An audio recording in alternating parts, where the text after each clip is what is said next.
A Selma disse para mim, leia muito Filipenses, porque Filipenses, Paulo falava da alegria que ele tinha. Mesmo em prisões, ele estava alegre. Então, mesmo nos problemas que nos cercam, mesmo que o mundo esteja cheio ela falou de demônio, de Satanás, de tudo, mas nós temos que estar liberando a alegria do Senhor, que é a nossa força. É isso mesmo. Eu lembrei até de um poema que diz: a alegria do Senhor, a nossa força é essa. Sabe, para lembrar também. A alegria do Senhor, a nossa força é essa. Versículo 2, 27. Unidade cristã na luta. Filipenses 1, 27. Viver, acima de tudo, por modo digno do Evangelho de Cristo, para que, ou indo ver-vos, ou estando ausente, ouça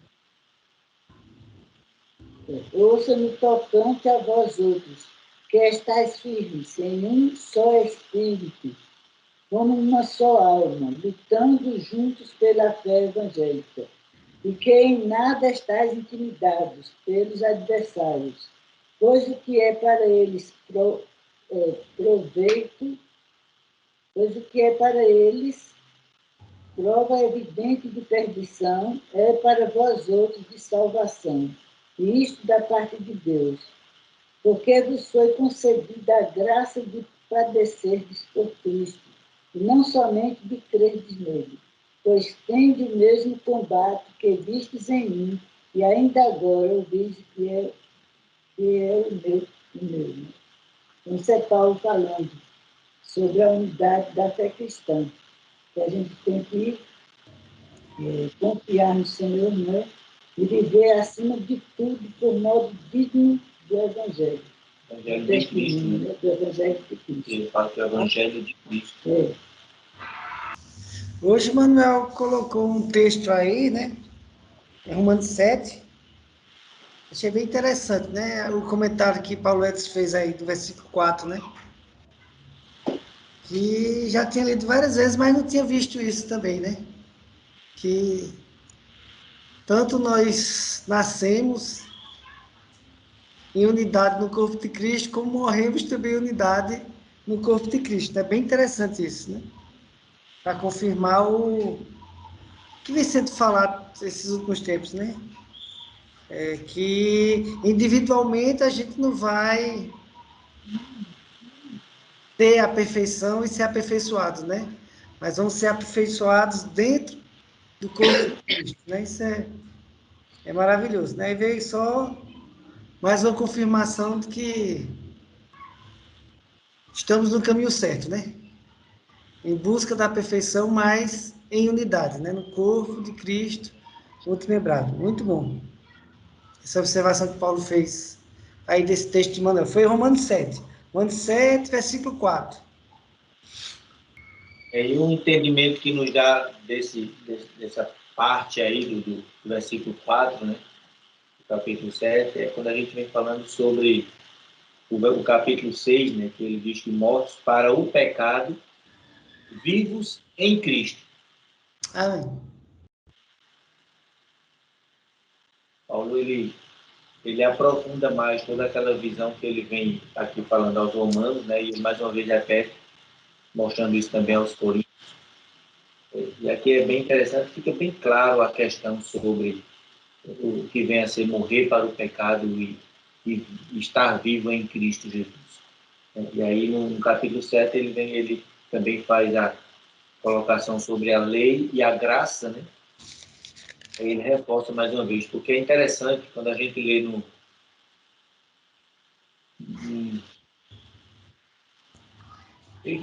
início do capítulo 6, mas ele vem falando assim no versículo 3. Ou não sabeis que todos quantos fomos batizados em Cristo Jesus, fomos batizados na sua morte, de sorte que fomos sepultados com ele pelo batismo da morte, para que, como Cristo ressurgiu dentre os mortos, pela glória do Pai, assim andemos nós também em novidade de vida. Se fomos plantados juntamente com ele na semelhança da sua morte, também o seremos na da sua ressurreição. Pois sabemos isto, que o nosso velho homem foi com ele crucificado, para que o corpo do pecado seja desfeito, a fim de não sirvarmos mais ao pecado. Porque aquele que está morto está justificado do pecado. Ora, se já morremos com Cristo, cremos que também com ele viveremos. Pois sabemos que, havendo Cristo ressurgido dentre os mortos, já não morre.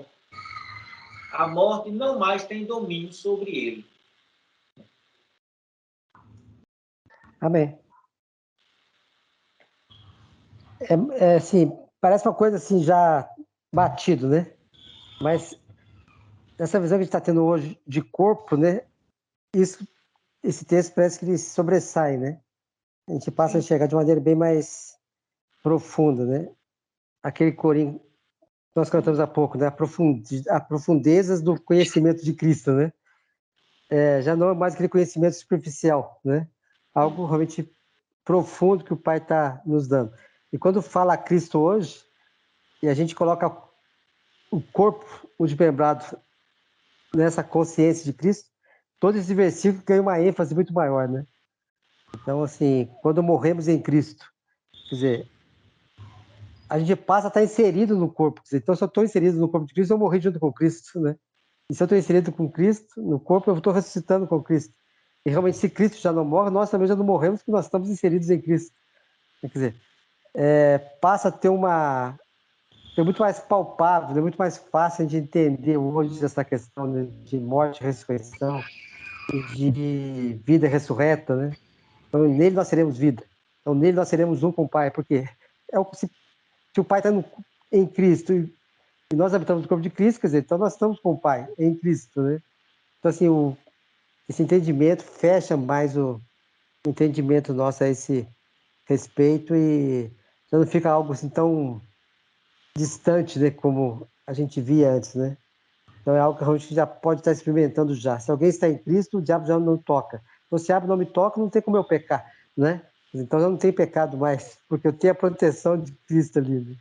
E realmente, pelo revestimento dele, realmente nossa natureza vai ser morta por inanição, né? Porque não tem como ser fecundada mais pelo diabo, né? Então, assim, é realmente tremendo isso que o Pai tem nos mostrado.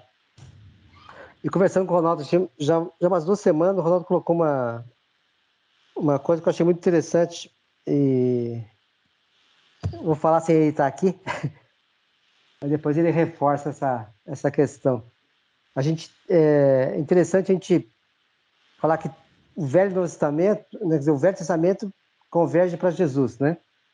E toda a Bíblia foi escrita já projetando a vida de Jesus pela sua morte e ressurreição. Agora, só que Jesus veio com a missão também, né? Para ser o Cristo. O que é o Cristo? É justamente o corpo desmembrado, né? Então, assim, a princípio, né? O que ele falou e o que eu vou estar falando agora parece estranho. Mas quando a gente consegue enxergar isso aqui, a gente vê que é muito grandiosa a obra que o Pai está nos dando, muito grandioso o amor, né? Que o Pai está desejando com isso, né? É aquele que fala que Cristo, né? Ele morreu na cruz, suportou a cruz pela alegria que lhe estava proposta, né? Quer dizer, é algo que foi muito, muito maior do que o sofrimento dele, né? Então, quer dizer, a proposta de vida foi muito grande. Então, assim, então, nesse enfoque, né? Tanto o Velho quanto o Novo Testamento, o foco não é Jesus, tá? O foco não é o Filho unigênito de Deus. O foco da Bíblia é a formação do corpo de Cristo, tá? Amém. Tá? Quer dizer, é para isso que nós encarnamos, né? O plano do Pai que era? Que Cristo viesse, Jesus viesse, né, como homem, que ele morresse, tá? Porque ele morreu nessa função do mundo, então o enfoque não era o perdão de pecados, né? Porque o enfoque era realmente a nossa corporificação nele, né? Nosso enxerto nele.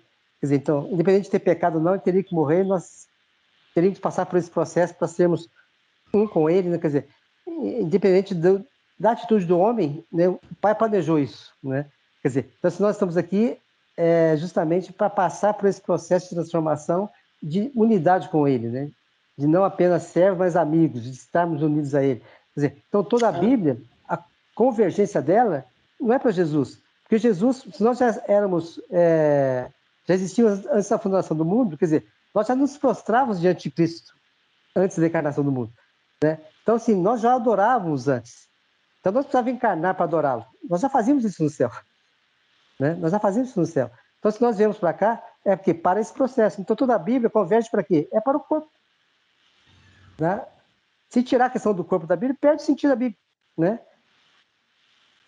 Então, se pegar só o ministério de morte, o que o ministério de morte fez? Ele anulou o que Adão fez. Quer dizer, voltou a estaca zero, né? Então, só a morte de Cristo simplesmente voltou a ser o que a gente era, né? O que tem de novo, né? Se morrer aqui, acabou o processo, quer dizer, Adão pecou, Jesus reverteu, né? E zerou, né? Quer dizer, então tudo começa aqui, a partir daí. E o que começou a partir daí? É o processo de nós sermos enxertados nele, de nós sermos um com ele, de nós podermos, através dele, chamarmos o Pai de Pai, né? Quer dizer, o que era o Deus distante, né, que nós não passávamos diante dele, hoje não. Através dessa vinda de Cristo, através da nossa vinda em corpo, nós somos inseridos nele, né? Então, quer dizer, então toda a Bíblia converge para isso. Imagina isso, né? Então, 6.000 anos de história justamente para formar o corpo de Cristo. Todo esse processo do Pai para formar o corpo de Cristo, né? Então, assim, é algo muito tremendo, assim, né? Quer dizer, isso não diminui a obra de Cristo, né? Não, então a honra não é de Jesus, não, de Cristo. Com certeza é, mas é mais do que isso, né? A honra é justamente a ênfase disso, é esse processo de unidade nele. É para isso que Cristo veio. Essa é a alegria dele, né? De formar essa unidade, formar esse corpo, né? Onde seria a habitação do Pai, né? Onde seria a habitação dele? Não mais em templo feito por mãos humanas, né? Mas feito por ele, né? Então, assim, dá realmente uma glória muito maior para esse ministério, né? E um privilégio muito maior para nós também, né? Nós fazemos desse processo, né, que foi gerado há, sei lá, quantos milhares de anos atrás, não sabemos quando começou isso no coração do Pai, né? Mas que está se substancializando agora, né? Nesses dias, e nós podemos ser participantes disso aí. É realmente algo tremendo e grandioso que o Pai está nos mostrando, né? Realmente, essa questão do corpo é uma revelação que temos que dar glórias ao Pai, porque é realmente tremendo. Amém. Ô, Paulo, agora faz sentido a gente saber que ele morreu antes da fundação do mundo, né?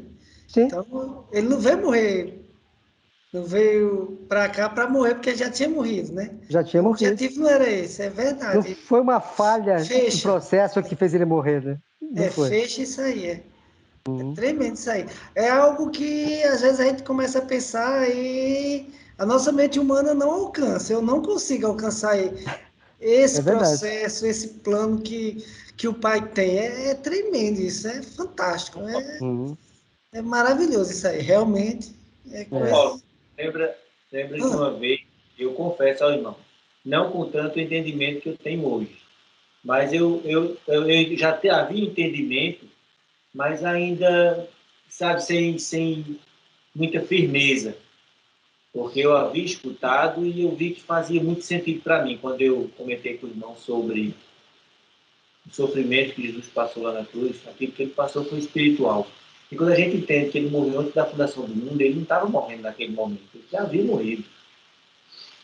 Então aquela dor, aquele sofrimento impactou a gente, sabe por quê? Porque impacta. Qualquer pessoa que sofre impacta a gente, porque somos um corpo.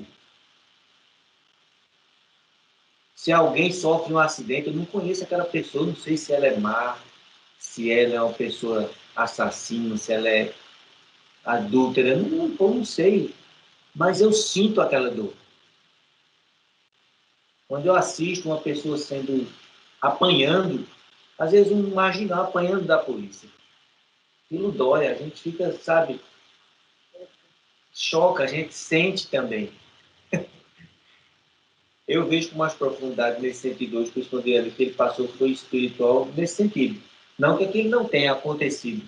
Obviamente que sim, aconteceu, foi necessário. Mas era exatamente assim que nós ficando cada vez mais que a gente aprofunda, para mim fica muito mais claro tudo aquilo que eu já estava se apercebendo, né, aos pouquinhos. Hoje vem com mais ênfase, né, vem dar mais esse argumento, essa certeza do que a gente está falando. Né? E como é difícil para as pessoas que estão presas em uma doutrina. É muito difícil para elas entenderem isso.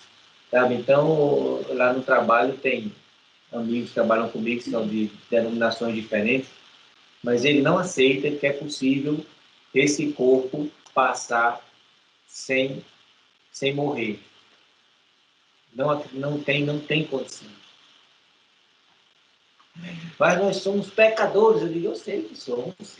Não estou tirando o seu pecado, nem o meu não, mas somos pecadores.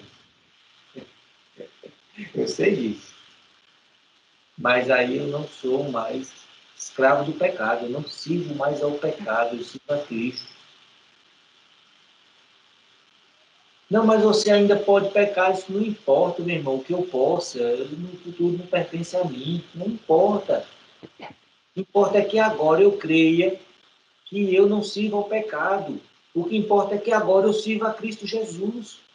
E eu declaro isso. Eu declaro com toda a força que há no meu coração. Sem arrogância nem prepotência de que eu não peco mais. Eu estou passivo aos mesmos portando de vocês, porque eu sou humano igual a vocês. Mas eu creio em Cristo Jesus. E se eu creio em Cristo Jesus, eu não sirvo mais ao pecado, eu sirvo a Ele. Eu não estou de brincadeira. Eu tenho que levar isso a sério, com responsabilidade. E quais as consequências disso? É vida eterna. É não experimentar a morte. Amém. Amém. Amém. Um exemplo forte disso é justamente a questão do êxodo lá, né? A primeira Páscoa. Quer dizer, o anjo da morte ia passar, né? E o que precisava ser feito? Colocar o sangue na porta, né? E quem estivesse dentro daquela casa, independente de ser judeu, não ser judeu, de estar pecado, não ter pecado, quer dizer, o anjo da morte não ia entrar. Então ele não passou batendo na porta perguntando quem que é aí dentro. Ah, você é certinho, você está erradinho, você fez isso? Não, viu o sangue e ia embora. E o que a Bíblia fala hoje? Nós somos cobertos pelo sangue de Cristo. Nós somos cobertos pelo sangue de Cristo, não interessa, né? A morte vai passar, ataca o sangue de Cristo e vai embora. Amém. Né? Então, quer dizer, se nós somos cobertos pelo sangue, não temos que temer mais, né? Nós não vamos tirar o sangue para poder morrer. Já estou aqui, não. Vamos descobrir com o sangue. O anjo da morte não vai passar. Né? Então, realmente é um exemplo claro do que o pai está realmente... Você falou, tem que acreditar, né? É pela fé, mas eu tenho que crer que nós somos revestidos pelo sangue. Né? Não tem outra maneira. Amém.